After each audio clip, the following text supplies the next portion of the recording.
Hello, my friends. Jerry Rosa here in the Rosa String Works Man Cave. Got things a little more centered up today.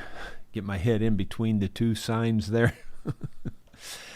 And the old scar is fading a little bit more each day. It's funny, it doesn't scab over like normally they do. I've been keeping Aquaphor on it, and it seems to really be helping. I just put a little tiny bit on there every day. I didn't put any on today, though. I need to. Anyway, so Aquaphor is, I don't know what the name or where that comes from, but or what it really has in it, but I think it's supposed to be some sort of like an antibiotic, antiseptic type thing. Anyway, it seems to work really well. I've used it on other things before. Well, my friends, the purple martin birds have been gone for about 2 weeks or a little more maybe now. I can't keep track of time very well. Maybe since the 1st of August, actually. I think they were here just a little while into August. But anyway, they've been gone a while, and you can tell. The horseflies now have swarmed in droves. And yes, I know that this is the normal time for horseflies. I get that. But we have horseflies all summer long here. And we saw a few this summer while the martins were here. And I just because of that, I thought they're going to be really bad this fall. Because typically when the martins are here, we don't see any. Well, we saw, I probably saw a half dozen or more this summer while the martins were here. So I thought just the fact that I saw that many, I have a feeling they're going to be the worst ever. And they are. They're incredibly bad now. JR said he's never seen anything like it either. So I don't know. But anyway, here's the first video, and if you watch close, and you'll have to watch close, you'll see what I'm talking about. Well, my friends, Sorry, that'll be in the second video that you'll see what I'm talking about. This is the other video. Well, my friends, I've been struggling with this thing for about 15 minutes, and I ain't no closer than I was when I started. I just keep looking at it from different angles, trying to think, there's got to be a way to do this. How would you do this? See, this gets bolted down through these holes through here, and, once you get that down and bolted in place, you even have less access than I have right now. I don't have enough access now to get in there with my hand and, get the belt up on that pulley. I truly don't get how they did it. Like I said, I'm probably not looking at it right. I looked all over for that dang tag and I couldn't find that either until right now. So more than likely, I'm just not looking at it right. I've got tension on the idler. This strap here is pulling the idler over, which takes the tension off the belt. But that sort of helps. But if you can't get in there to get the belt up on the pulley, I seriously don't see how you intended to do this. And on the back, it even sticks down further. This is longer here, so there's even less room under here. Had this, been a removable plate right here, well, you could get in there, then you could do something. I really don't get it. I'm not playing dumb. I just don't get it. I don't see how a person is supposed to do this. I didn't have much doubt I would get that eventually, but it was not easy by any stretch anywhere. After I got the belt on, which was really hard, because I think this belt's too small. Like I said, it's 3/4 of an inch too small. After I got it on, then I was having trouble lining up these holes to bolt it back together. But I used clamps, these big long, like a pipe clamp type deal, and squeezed it into place. In fact, it's still squeezed into place. And finally pulled it back where it needs to be, got the bolts in it. So as far as I can tell, it's together.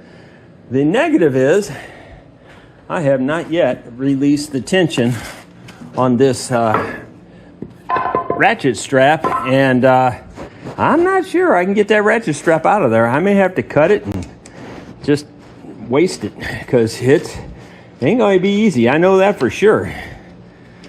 I'm just wondering if it'll come out once I get the tension off of it, if I can get the tension off of it. When you know this has to be right exactly where you need to flop this down.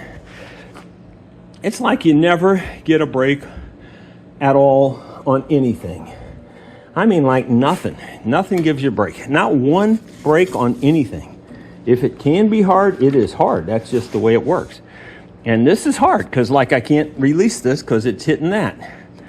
And so, I don't know, cut the dang thing. It's an old strap, but these old straps are handy for like little things like this. So I hate to just waste it because it goes in the trash if you cut it. I'll let you know what I do here. The bottom line is you have to be smarter than the ratchet strap, and I just barely was. I got to thinking if I put something in here and pried this down, it would come loose, and sure enough it did. I put a pry bar in there and pried it down, so the ratchet strap is loose. But it could be locked up under that pulley because it slid up that arm, and getting it out of there is going to be fun. I may still have to cut the thing, but I got to figure out if I can get it out or not. I'll let you know. Well, I was right. Getting that ring out of there, you can see the pliers are hooked onto it. Getting that hook off of that arm is proving to be really hard. And even if I cut the strap on the other end, it won't help because the arm is bent in such a way, or that hook is bent in such a way that it won't move around that arm no matter what I do. I can't win for losing. Well, Archimedes said, give me a lever long enough and a fulcrum in which to place it, and I can move the world. That's what I did. I got this hook on that hook and pried it back like that and pried that hook right out of there. Then I had to undo the strap and then wrap the strap back up, but that wasn't no big deal. At least I got it out of there. I think it's ready. I'll put the guards back on it now.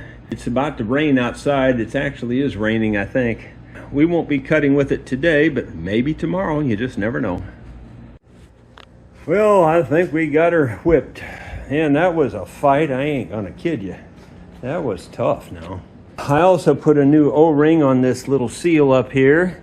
Filled it full of gear oil. The reason I had to take it all apart to begin with wasn't just the belt. It was the fact that the seal on the bottom of this gearbox was leaking.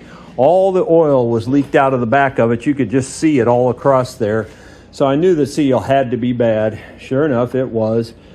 So we got a new seal, put that in. That was a fiasco, and I had to wait 10 days or so for a seal to come in. And anyway, got that back. Now got the belt on it. That belt is super tight, so your guess is as good as mine. Is that belt going to work, or is it going to throw that belt because it's so darn tight? I have no idea. We'll just have to take it out and try it, but at least as far as I can tell, it's up in perfect shape. It's perfectly greased. Everything's been greased, the wheels, everything. Spindles, of course, and the blades are all sharpened, razor sharp. Got them just as good as they can be. It's as good as it can be since it was new from the factory.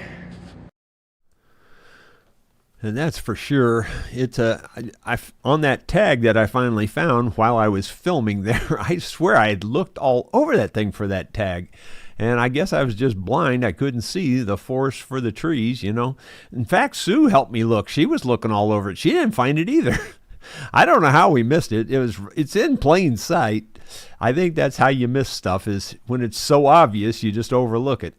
Apparently that's what happened, because we did. But anyway, if you base it on that tag, it's a 2000 model year mower. I thought it was much older than that. I thought it was from the 80s or 90s. But it's not. It's a 2000 according to that tag. Well, anyway, it is up in about as good a shape as it's ever been. So I did take it back there and I mowed this morning early. I tried to go out there last evening after just about dark time. It was just almost dark. I had another 20, 30 minutes left of just twilight, Well, anyway, I started back there and the horseflies were swarming so bad. So like I said, keep your eyes and ears open and maybe you can see what I'm talking about here. And by the way, this This video, I was going to make this video about 3 different little short videos, but I combined them all together. There's quite a bit happens in this video.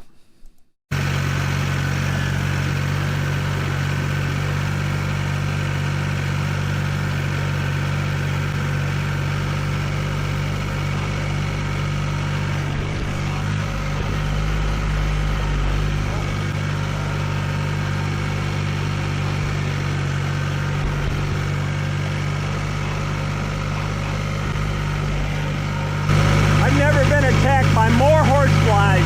They're everywhere. There's probably 10 of them on me.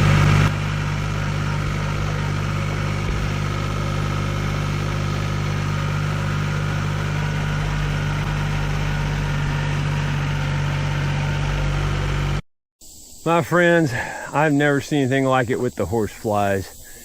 If you listen close, I don't know if the camera can pick up the sound, but they're just buzzing everywhere. And they bite like crazy. I don't see them right at the moment. I do see them flying around, but you can't. There's one on the tread right there, and you see it. It's nuts. They're just everywhere, and they bite like crazy. Well, last night I tried to come out here and cut this, and they were so flogging me on the tractor. There was at least a dozen of them on me at one time, and I just turned around and went back to the house and gave up. Well, this morning I came out at 7 with the tractor and I cut this. The bad news is that's when the grass is real wet and it clumps up like this and just makes a mess out of it. It would have been a mess anyway because it's kind of tall. I mean, that's been brush hogged out there, and that's, you know, and this was brush hogged in here, and then I cut it with the finish mower so I can metal detect this. This seems to be a hot spot because there's that spring there, there's a spring here. The old house used to be right there on the corner, and I found the Civil War stuff here, and I found 2 different wedding rings here. So this just seemed like a hot spot, so I thought I better, you know, clean this out better, because I really haven't ever cleaned this out enough to really metal detect it. But then we've got all these old rocks from the spring that I just want to get rid of. And so that's why I brought the Bobcat out here this morning, is to try to clean this all up. So you're seeing a before, and I'll show you an after here in a little bit. Well, I got all the big rocks picked up around these both springs, that one and this one. And I hauled them way over there and dumped them on the edge by the creek. I then pushed around some of this really heavy grass, and I really thought I'd just push it right into the bucket. I did get 2 completely full buckets full, and I took them way over there too. But most of the time it would just ball up like this right on the front of these teeth, and you couldn't get it to go in the bucket for nothing. I'd flip that bucket, you know, and try to flip it in there, and it would always roll off the front, you know. So anyway, it is what it is. I cleaned up a lot of it, and it'll be decent metal detecting out here now, and maybe I'll find something else significant. The most significant things are the 2 rings. I found both of those over here, one of them right in the spring and the other one over about 8 or 10 feet away. And I also found over here, I found a piece of Civil War camp art where the guy had melted down 2 .58 caliber bullets and poured it into the shape of a star. So anyway, pretty cool. You never know what could be laying in this. It could just be full of stuff, or it may not have a thing in it at all. You just never know. Well, my friends, after cleaning up around the spring back there, I came back this trail because I knew we had some trees blocking the trail, so I cleaned those up, brought a couple of cedar logs down, put them on the pile there. You can maybe even see the 2 with the ends that are much newer looking. While I was working on this trail up here, I also fixed a ramp that goes down into that next valley. It's a long dirt ramp, and it's really bad, and so I straightened all that out, fixed that. Well, while I was fixing that, I ran the track off of this side here, and fortunately it was this front end, and I was able to, I had enough room and I could back around and drag the track this direction, and I got it back on the roller. So I limped it home, and the problem turns out to be in this area here. This is where you tighten the track. You put the grease, take the grease gun, stick it on this little nipple here, and it'll tighten the track and raise this track up to real tight. But this is the problem. This bleeder valve back here is not holding. I saw grease coming out here, and I thought, well, why is that grease coming out there? So I tried to tighten it a little bit, and this thing just popped out of the hole, basically. So the hole is wallered out. It's the threads are probably bad. So I don't know how in the heck I'm going to get in there to fix that or this. Wow. I mean, it's always in the toughest place. I mean, that's 2 or 3 inches back in there, plus this big heavy steel thing's in the way. There's no way to get in there and do anything. Did you ever hear it's not easy being me? Well, this is another good example of that. Boy, this is going to be a tough fix. Now, friends, because I can't get into that spot on the Bobcat and work on that, I'm going to assume the threads on that are reasonable. They may be stripped to some degree, but these are a little bit wore too. What my idea is, and it may be a bad idea, is I'm going to make this part out of this bolt, or I'm going to try. Now, I'm not going to make this fancy end on it. I'm just going to have a hex end on it like this, where I can tighten it up, and I'm just going to have a hole coming out of it. On this end, it'll have this same bevel, and it'll have a hole through here. So in other words, you have to have a hole through here and a hole through there, and then the grease goes in there and comes out here. That's all that matters. This little fancy end doesn't really matter. I never use it for anything. But this hex, of course, we have to use that to tighten it. So my idea is to make an exact copy of this with the same thread pitch, but make it about 0.010 of an inch bigger, maybe not quite that much, but bigger than this thread, you know, and therefore, you know, on the diameter, then it would screw in there, I think, and tighten up. I think it would work well enough to make it work.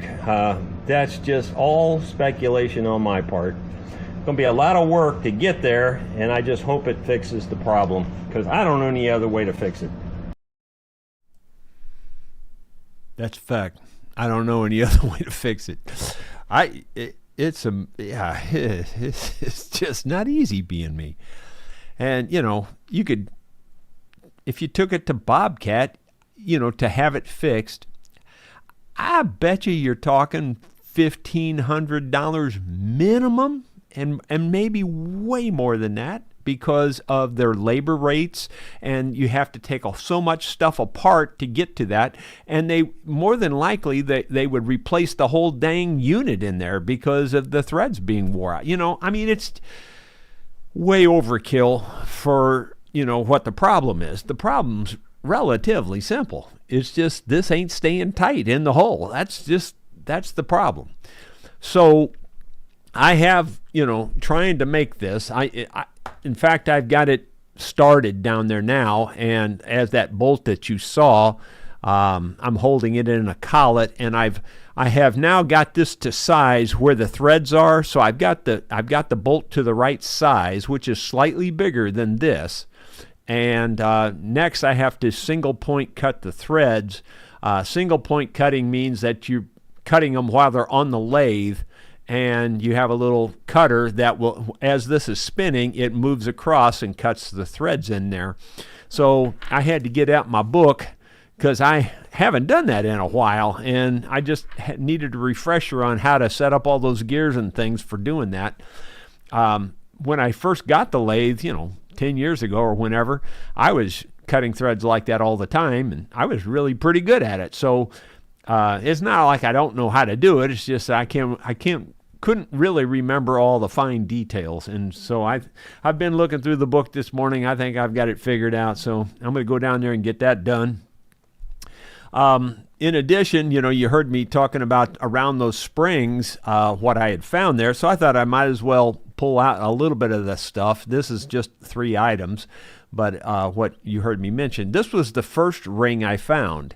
It's just a wedding band, and of course that's the one I wrote the song about. This was about 18 inches deep in the spring.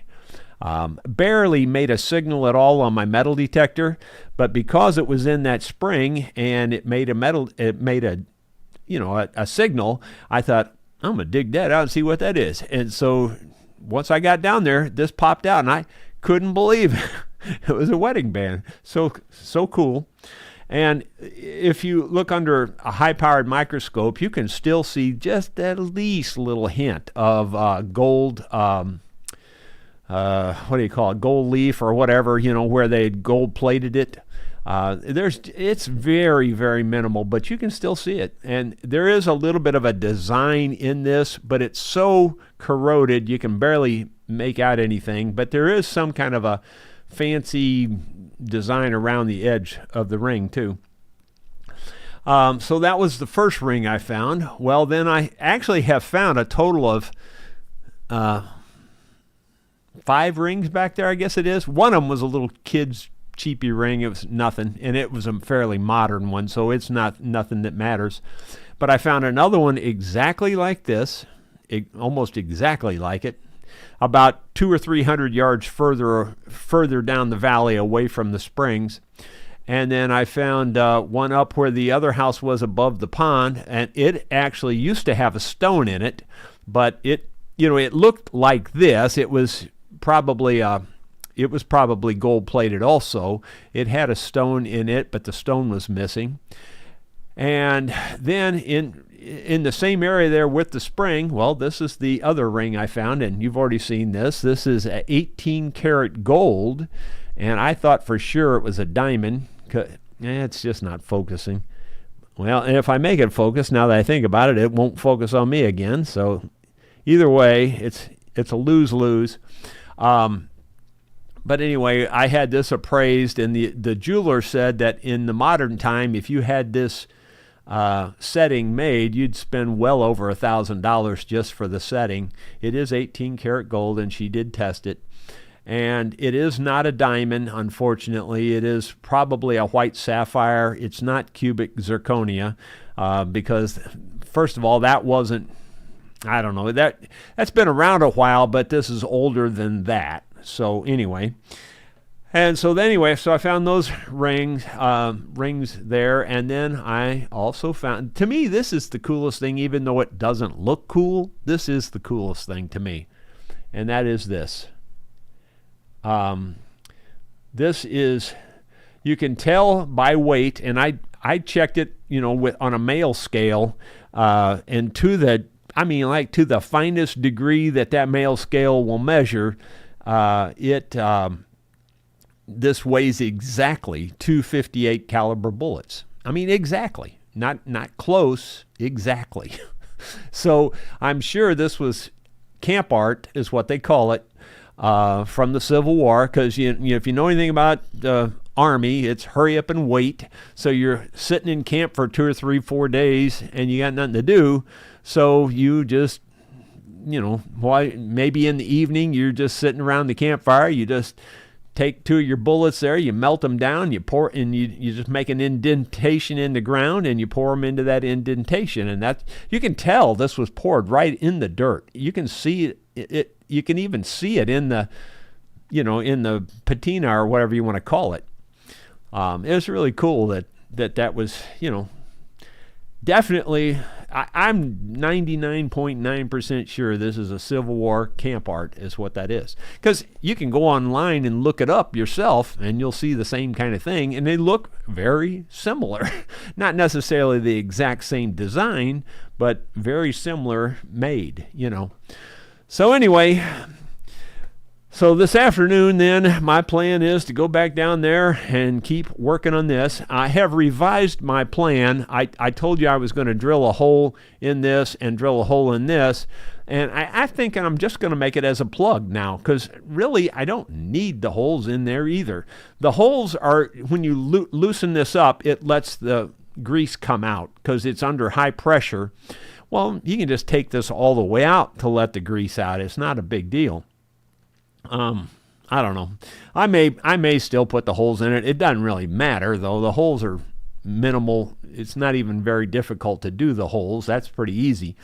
But mainly it's that I need it to plug the darn big hole that's there so that the grease will keep the pressure in there, and that pressure is what keeps the track tight. If you don't have that grease pressure in there, the track just gets loose and the track just comes off like it did this morning. Well, let's go to the comments and see what's going on. Eddie Turner says good morning. Brian Byler's in there. Joe Nigan. Dottie's there. Whoa, Dottie, you're not supposed to be here. I hope everything's going well for you. Knee surgery was postponed till September 16th. Thank everyone for your prayers. Well, awesome. I mean, it's good and bad. I know how that is. I don't know, maybe you had your mind set on getting it done and getting it over with, but unfortunately, now you got to think about it till September 16th. Bummer. And praying for us. Thank you, Dottie. Let's see. Bill Webb says, good afternoon.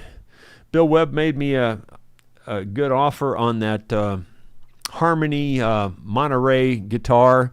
And Bill, I'm sure we're going to work out a deal for you here. Unless somebody would happen to throw in a bidding war out there. I don't think that's going to happen. But anyway, you made a very good offer, Bill, and I'm sure we'll work out something with you on that. Let's see. Then moving on down, David Tharp. Howdy, everybody. Yesterday I was having trouble trying to get my wife's attention, so I sat down on the couch and looked comfortable. That did the trick. Works every time. Every time. I guarantee you that works every time. Or the other thing that works for me is if I try to take a nap, if the phone don't get me, she will. It just depends on who gets me first. It never fails. It never fails. I mean, never. Let's see. Dottie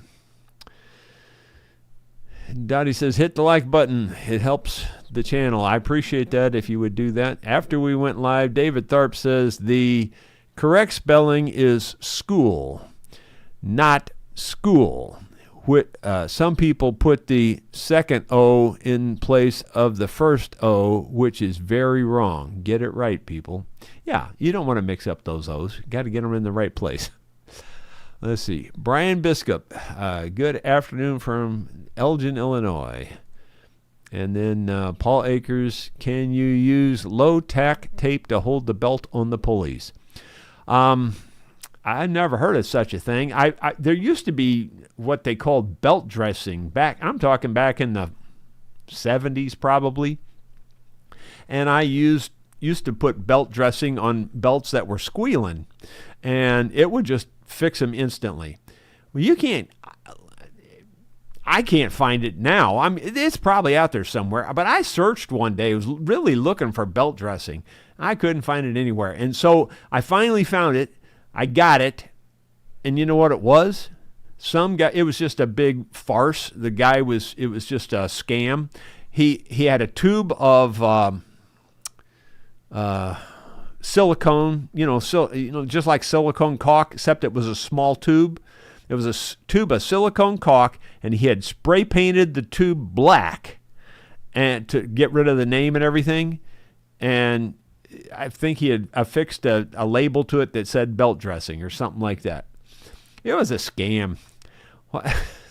I don't know, but I've never heard of anything like you're talking about there to hold it belt on the pulley.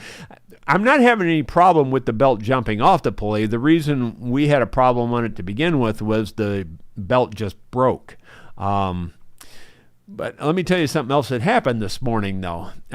That grass was so thick and so heavy, and I mean really thick and really heavy, and wet on top of that, which made it even worse, that I looked, and I like to think of myself as being an operator. I'm paying attention to all aspects of everything that's going on. I'm watching back there. In fact, half the time I'm sitting turned looking at the back because you need to. And sure enough, instantly I saw, this was after I'd been cutting it quite a while. smoke starts coming out from under those covers. And I went, oh my gosh, I'm burning up that belt. So I instantly stopped, I raise it up so that there's no, clumps of grass and stuff in there. And I turn it back on, and it's still smoking pretty bad, actually. It was smoking a lot. And anyway, without any pressure on it, I was spinning it, and this smoke soon quit. So I was afraid I burnt the belt up right away, which is probably what happened, why that other belt broke. Sue was using it, of course, when that broke. But I guarantee you, I'm not picking on her, but I guarantee you she didn't look back to see, because she never does. She just openly admits she don't look back. She goes forward. But anyway, thank goodness I was looking back, because I saw the smoke instantly, and when it happened. And anyway, I cut quite a bit after that, and it didn't give me any further trouble. So I assume that's all there was to it. It was just slipping temporarily there.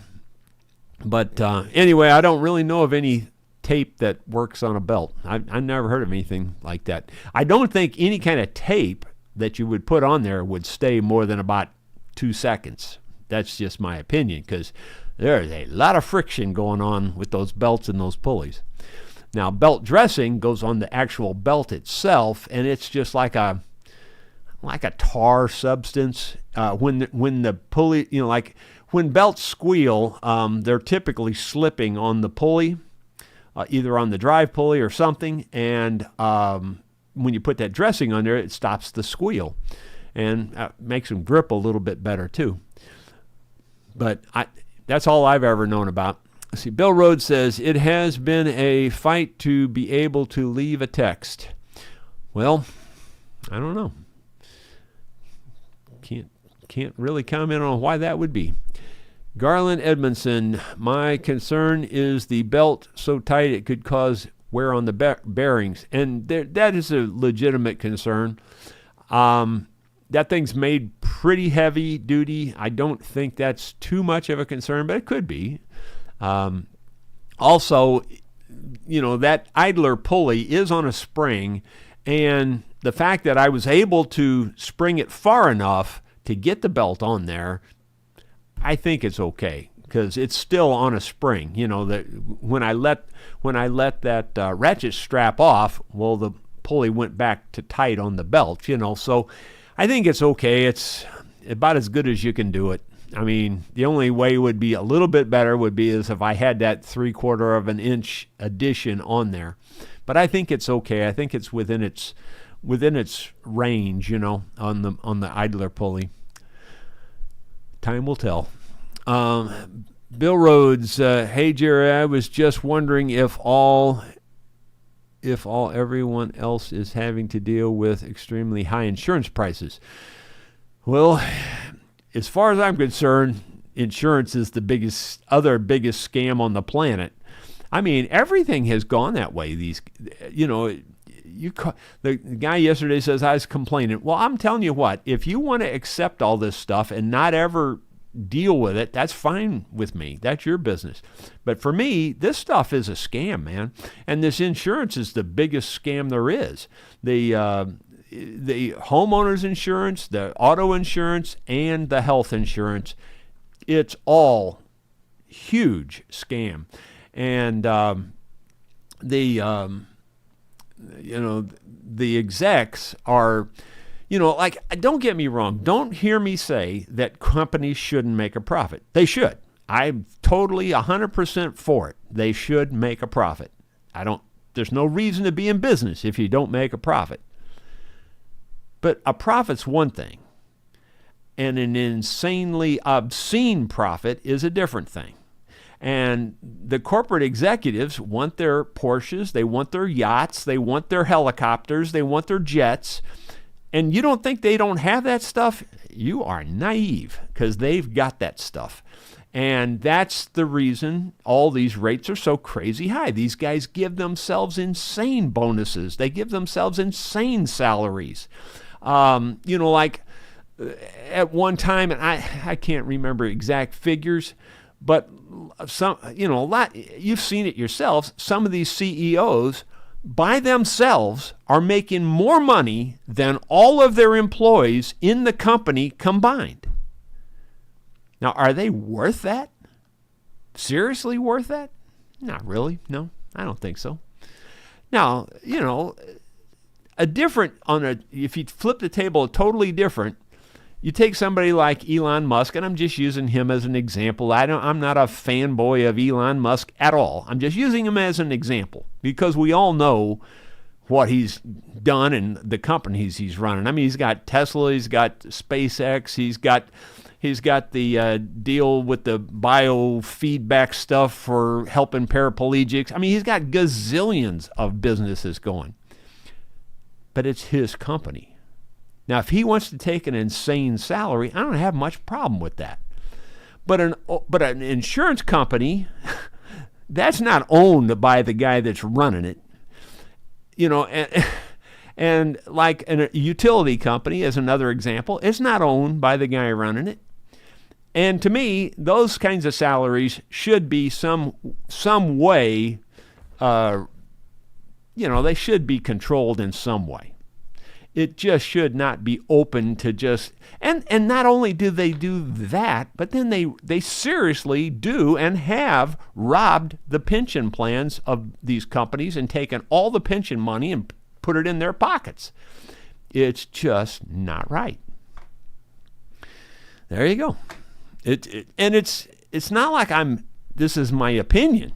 This is black and white stuff. Go look it up. It happens all the time. Yeah, it sucks canal water big time. Anyway, but to me, it's just all greed. Like I said, I don't care what your problem is on this earth these days. You can trace it back to greed somewhere. Every bit of it. Let's see. Yeah, he was talking about he bought a vehicle, is having a difficult time getting insurance. It's frustrating. Just as another example, just an off-the-cuff example, this house is huge. This house that we live in. I'm not bragging. It just is what it is. It's just a giant cobbled-up mess is really what it amounts to. The roof is bigger than just about any roof on any residence you're going to find almost anywhere. I mean, not these corporate exec mansions. It's not like that. But on your typical average American house, this roof is 2 to 3 times bigger. It's like 96 squares of shingles. Well, because of that, and because of the way the house is made and all this, I was thinking the smart thing to do would be to put a metal roof on this thing. Then we won't ever have to deal with it again. So I was going to do that. And economically, it probably would have cost a little bit more up front, but it'd be way worth it in the long run. Not a single company would insure this house with a metal roof. Not one company. I called a dozen of them. Nope, we won't do it. Can't do that. Because they were afraid of, hail damage, and then they'd be out to do a roof like this because it's so big, It's just a ripoff is all it is. Everything about insurance is a ripoff one way or the other.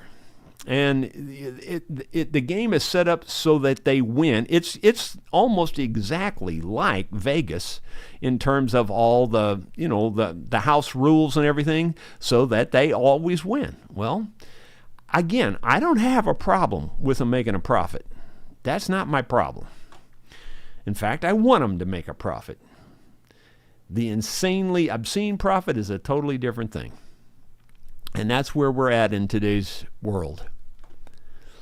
David Thorpe, for the law of the Spirit of life in Christ, Jesus hath made me free from the law of sin and death. Romans 8:2. Cool. Bill Rhodes, if you all would contact your state attorneys and complain about these insurance rates. Yeah, and half of them are probably sitting on the board for the insurance company. That's the other thing. They all scratch each other's back, and they all swear to each other's lies. And it's just the truth of it. Call it cynical. Call me just a cranky old man. Whatever you want to call it. Just feel free. But it's also true. Let's see. I think that's the only thing that's going to help. And you're probably right. But then again, I have my doubts that would help. Sidecar Bob, that part looks like a brake bleed screw. It's very, very, very, very similar. It's almost exactly the same kind of thing. Same technology. Same exact thing. Bill Rhodes, Gary, couldn't you just buy one of them for a few bucks? One of these? Sure. It's exactly the same size as this one. It'll screw in there and it'll just pop right back out. That's the problem. It's not going to be any bigger. I have to make one that's bigger than this in order to tighten it up inside there. The threads are loose on that. I even ran a tap into it to make sure that the threads inside that hole were okay, and they're a little bit loosey-goosey for the tap. So this is going to go in there and just be loosey-goosey. And when you try to tighten it to shut the grease off, it's going to slip the threads, and then you got the problem all over again. So that's why I'm making one bigger. You can't buy one slightly bigger. At least not anything that I know about.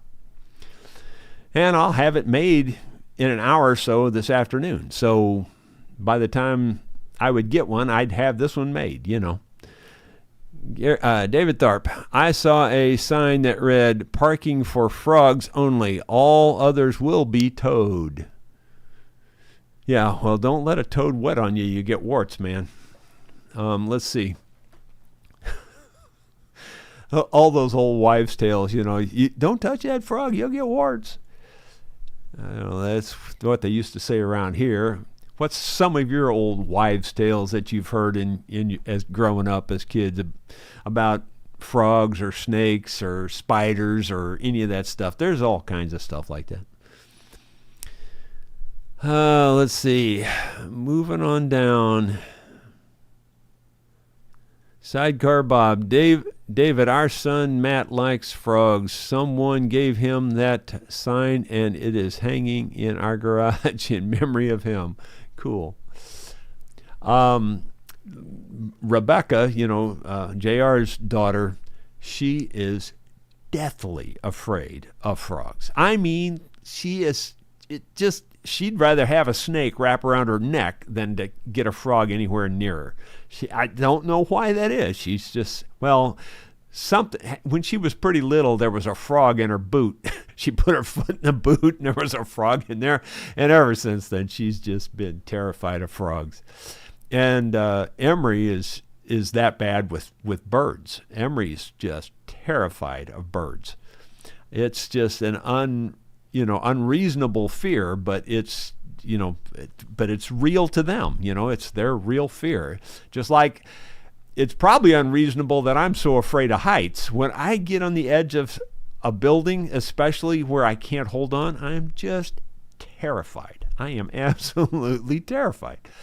I have to work on that roof of that. I make myself do it, and I had to climb that 65-foot tower, and the first time I did that for that internet, when I had internet that way years ago, I couldn't move my hand after I got up there. I was so nervous. After I did it about 6 different times, I got to where I could do it, but it took a while. So everybody has their fears, irrational fears. Put one of those in the comments if you want. Some people to me, it's totally irrational to be afraid of spiders. I don't get that one at all. But there's so many people that are so deathly afraid of spiders. And usually it's the great big guys. I know Jimmy Allison was a huge guy, and he, one of our musician friends, and he was so afraid of spiders, he said he'd jump out of a moving truck. My brother-in-law, Calvin, is the same way, and he said he'd jump out of a moving truck. He says, if there's a spider, I'm jumping out. He's that scared of them. I could care less. A spider could crawl across my forehead, and I'd just go, It's not a big deal. Wavy Gravy. On my last job interview, they said, we need someone who is very responsible. I said, that's me. On my last job, everything went wrong, and I was completely responsible. Yeah, maybe you could have worded that differently. Sidecar Bob, it's raining again. It looks like the drought is finally over. Hooray. Good. Let's see. Moving on down. Paul says, a bluegrass buddy is wanting info on a high-quality mandolin to purchase for his son. Around $5,000 is his budget. Any good recommendations on a make, or even if you can find a Rosa model? In that range, I'm sure there's quite a few good ones. Honestly, you might want to contact my buddies down there in Springfield, the acoustic shop in Springfield, offhand, without really knowing all the ones that are available these days, because I don't know. I kept to myself pretty much. I knew about mine, and I knew in general about quite a few other ones, especially the ones that came across my desk. In general, those Eastman mandolins are really good. I mean, as a off-the-shelf mandolin, I have not ever seen a bad one. They were always very good. So, if you just wanted to take a shot in the dark, getting a good high-quality Eastman, but even the low-quality Eastmans were good. I never saw a bad one. They were all good. So you could just go that route, or you could contact my friends down there at the acoustic shop in Springfield and tell them I sent you. And that way you probably only pay twice as much. Let's see. Bill Rhodes, I wouldn't call it camp art finish. I wouldn't call it camp art finish. Okay. I don't know what that means, but whatever you want to call it. Looks like camp art to me. Let's see. David Tharp. I went on a job interview once. The interviewer asked if we had a fire, what kind of steps would you take? Eventually, really long and fast ones wasn't the right answer. Evidently. Sorry, I read the wrong word. Evidently, really long and fast ones wasn't the right answer.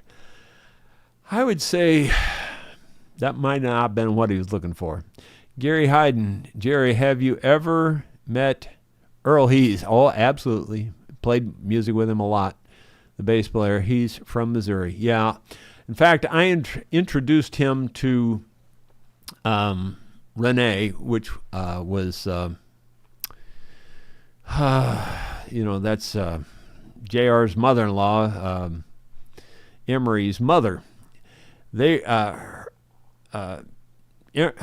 Renee was separated at the time, and I didn't introduce him like a love interest. That wasn't the thing.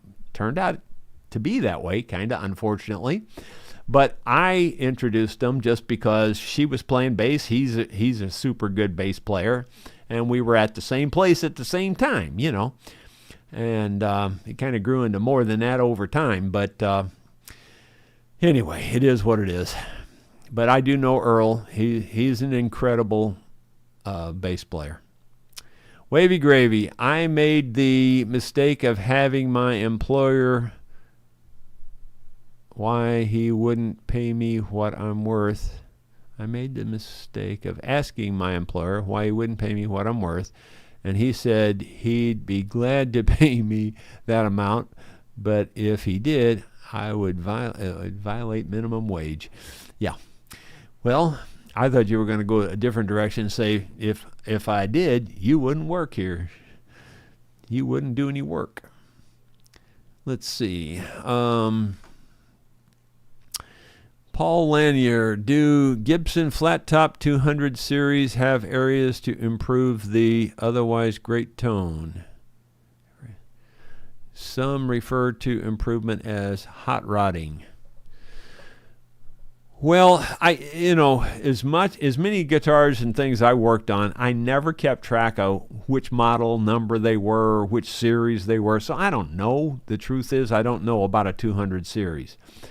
I do know about guitars, and every guitar can be improved in some way, somehow. So, I mean, that's kind of a super generic answer, but it's a black and white fact too.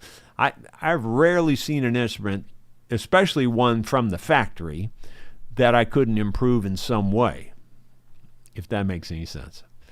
So that's the best I got for you, unfortunately. Bill Rhodes, we used to use a bar of soap as belt dressing. Yeah, I've seen and heard of that too. And wax, just plain old paraffin wax works. But anyway, let's see. B.H. Ringer, I also remember belt dressing being like a tar. Wonder if pine pitch would work. Yeah, I don't even know why you can't seem to get it anymore. I mean, I didn't go to an auto parts store and ask them. They might have it, I don't know. I just was looking online for it primarily when I was looking. Maybe they've got it at the auto parts stores. I don't know. But I know I used to have some years ago, and it used to work really well. But anyway, times change. Garland Edmonston, I used to, a bar of soap as belt dressing, worked fine.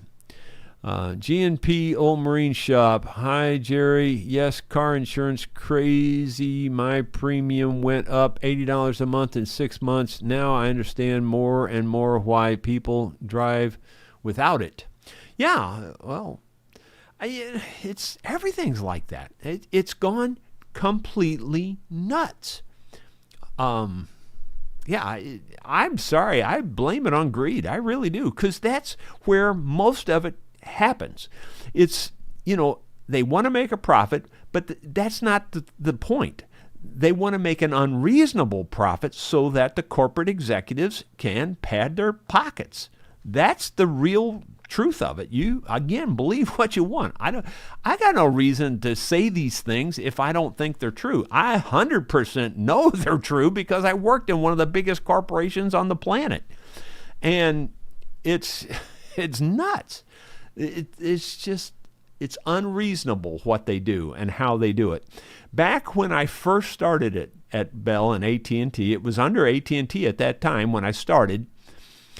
It was like a totally different company. It was the old people that were running it, the big shots. They were all the good old boy type, and they were like, anything they could do to help their employees, they would do it. It was just that way. That was the culture. It was like if a corporate executive asks you, like, how's things going at home, and you say, well, we're broke and I can't, he'd have pulled out $100 out of his pocket and give it to you. That's the kind of people they were when I first started. When about the 80s hit, because I started in the 70s, in the early 70s, by the time the mid-80s hit, it wasn't like that at all. And all the good old boys had either retired or gotten forced out because of the new greedy guys that were coming in. It changed entirely. And I wasn't old then, but I could see it changing. It was just as obvious as it could be. And the talk at that time was about their golden parachutes, that they were padding, and that's nothing compared to what they do now. I mean, nothing. It's not even a percentage on a flea's butt. It's nothing now compared to what they used to do. I mean, what they're doing now. And we thought that was bad back in the 80s. And now it's obscenely ridiculous what they're doing now. Just is what it is. I don't know any way to fix it. Let's see. Moving on down.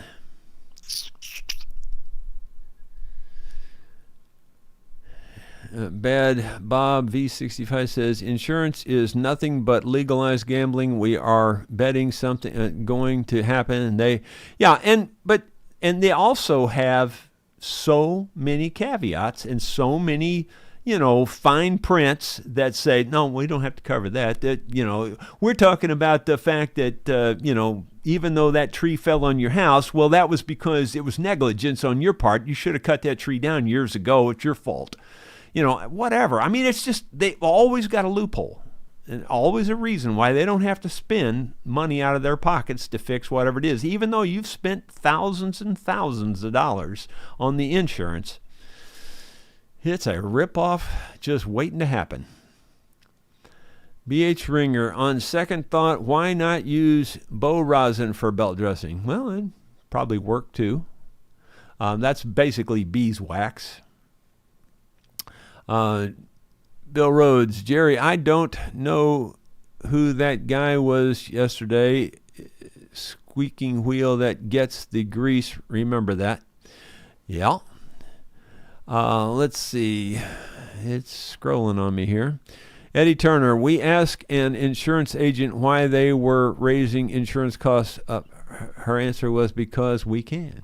Well,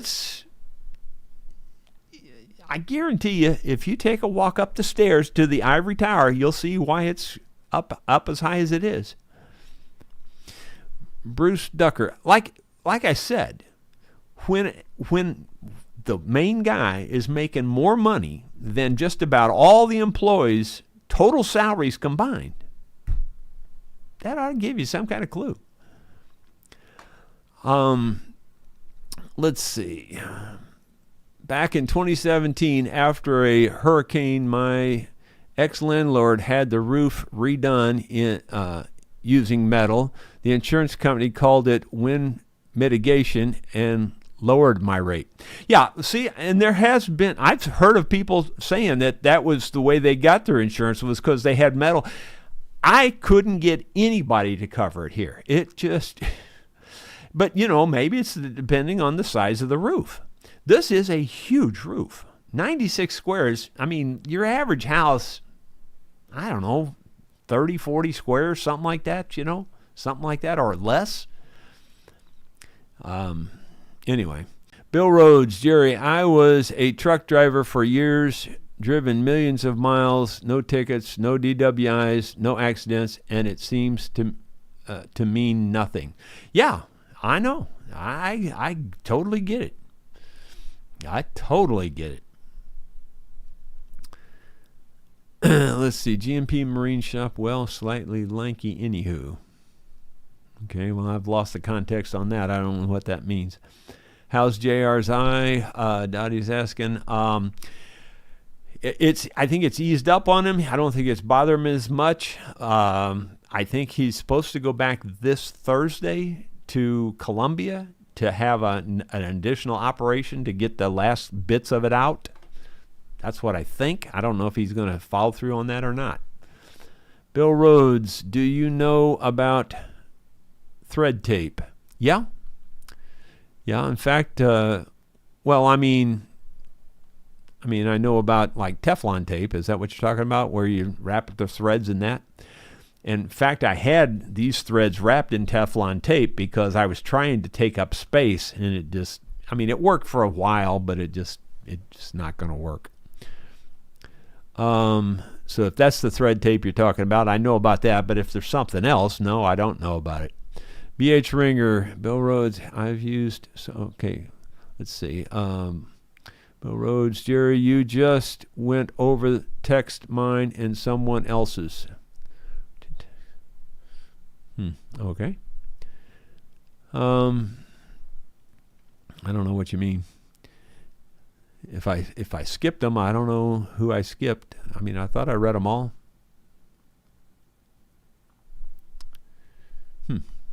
Thought I read them all. I don't know. Maybe I didn't. Any mandolins in the instruments you're trying to sell that would be good for Paul's friend? Not likely, no. I haven't picked up the mandolins and the violins, and I'm not looking forward to picking them up. And the ones I saw, that I briefly saw, they were not anything in the class that he's asking about. Eddie Turner, if I got paid what I am worth, I would wind up owing them money. Yep, there you go. Let's see, David Tharp, thanks a lot to all people that said it's fine to allow your pet to sleep on your bed. My goldfish is dead now. They just don't think, David. That's the problem. People just don't think. Bill Rhodes, Jerry, what I would call it camp art finish. I don't know if I know what that, I still don't know what you mean. What I would call it camp art finish. Camp art finish.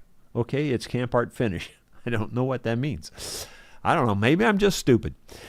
GMPO Marine Shop. Some of it is the brokers up your fees. I researched it, and they told me one time the brokers said steel is up, so insurance is going up. Yeah, there's all kinds of excuses. They'll use excuses for everything. Inflation. It's this. It's that. But if you reduce the corporate execs' salaries by half, that would be a huge impact on the rates. Guarantee you. And they'd still be filthy rich. Paul Lanier. No, there's no question marks there. Let's see. Brokers are greedy too. Well, yeah, that's for sure.